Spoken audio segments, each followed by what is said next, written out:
assalamu aleykum wa rahmatullahi. On calminama, on juurama, on ñagama duwawu, on ñagama yafuya, on neldama duwawu, on jaafama to banggue meɗen.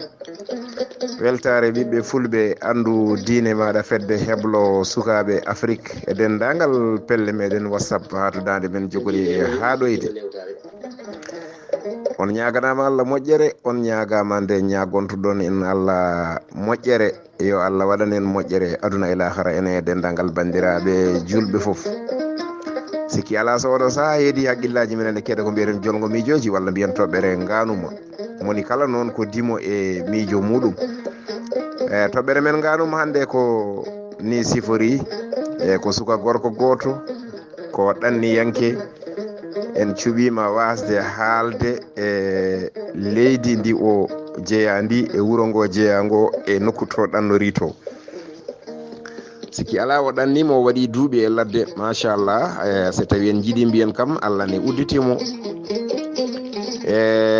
Omo jogui noon ko mbiyeten kiliyan makko goto ñootowo. So tawi en jiiɗi mbiyen tailleur woni ñootowo comci. Comci makko e comci galle makko foof ko on ɗon ñootantamo. Waɗi saaha goto noon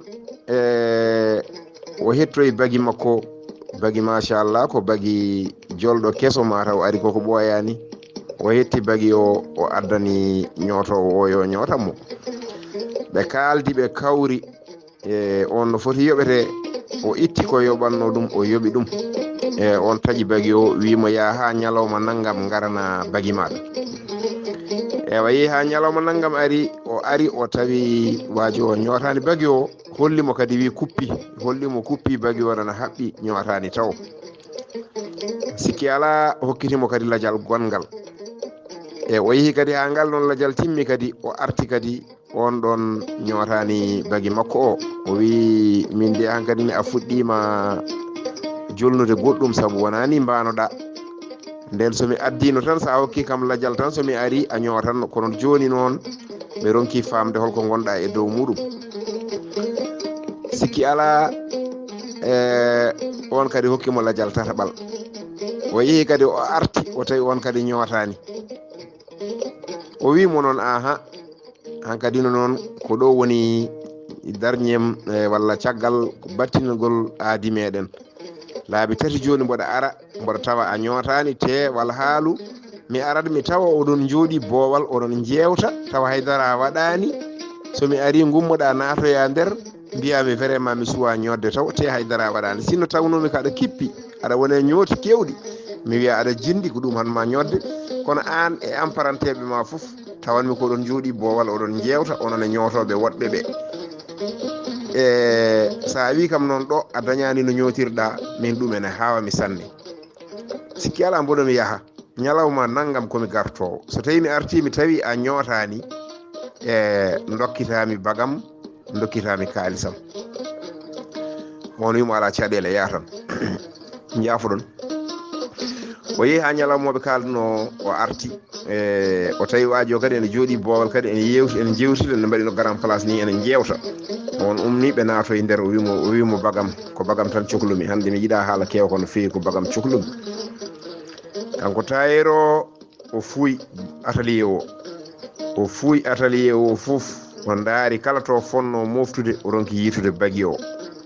O wimo ande bagi ma wadde yataw wona gujjaɗo saabu o ala ɗo e atelier he. O wi alay saago sa wiɓade kay bagi ñootetake rewata hen ko majjude e fodde lebbi poɗɗini walla kam lewru fawndu. Mi tottima a ñootata a tottita kam. Min hande o ko bagam tan cohlumi. Dokkami bagam e kaalisam ko jomnomami ko. So ɗum ala hande ko jiɗɗa fof mboɗo yiiɗi ko ɓuuri ɗum. Kanko joom atelier o wimo joni noon ma mboɗo ñagoma tan gueɗel gotel. O wi bisimilla mi heeɗo. O wi bagi ma o ko ene gasa taw ko gujjaɗo ɗo e atelier he o. Joni mboɗo yiiɗi muñanami ha ɓawo janggo mi yaha mi sodoya hono bagi ma o mi adda mi joƴƴina ɗo. So tawi ari so tawi mi dañi ñodde hakkude ɗo e ɗen mi ñoota. Somi ñootani kam sa ari tawa ɗo bagi ma ene jooɗi. Kanko suka o fokkiti o yeehi lajal tailleur o hokkunomo walla ñootowo o hokkunomo yonti o arti.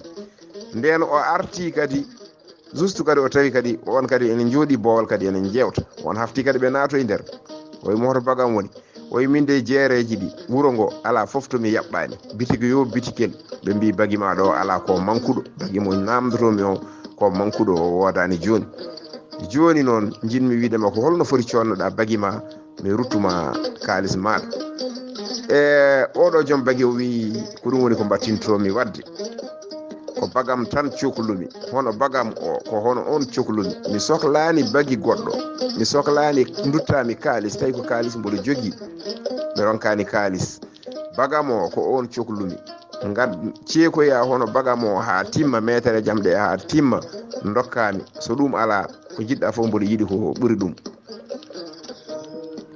o wi mboɗo hokkuma ladial ha hande mi salaki hokkudema ladial kono noon ko bagam o ko ma ara ha ɗo bagam o ha timma metotoɗa ha timma mi yiɗa kalis mi yiɗa bagi goɗɗo bagam o ha timma gadda ha e ɗo bagam o ha timma ko jomnomami ko dokka kam ko ɗo certen so Allah jaaɓi bandiraɓe sehilaɓe musidɓe tedduɓe oɗo tailleur ala fof to yiilaki o ronki yitude bagi o joni holno jogori wadde mbate kanko no waɗi ni ko noon liggotoɗo foti wadde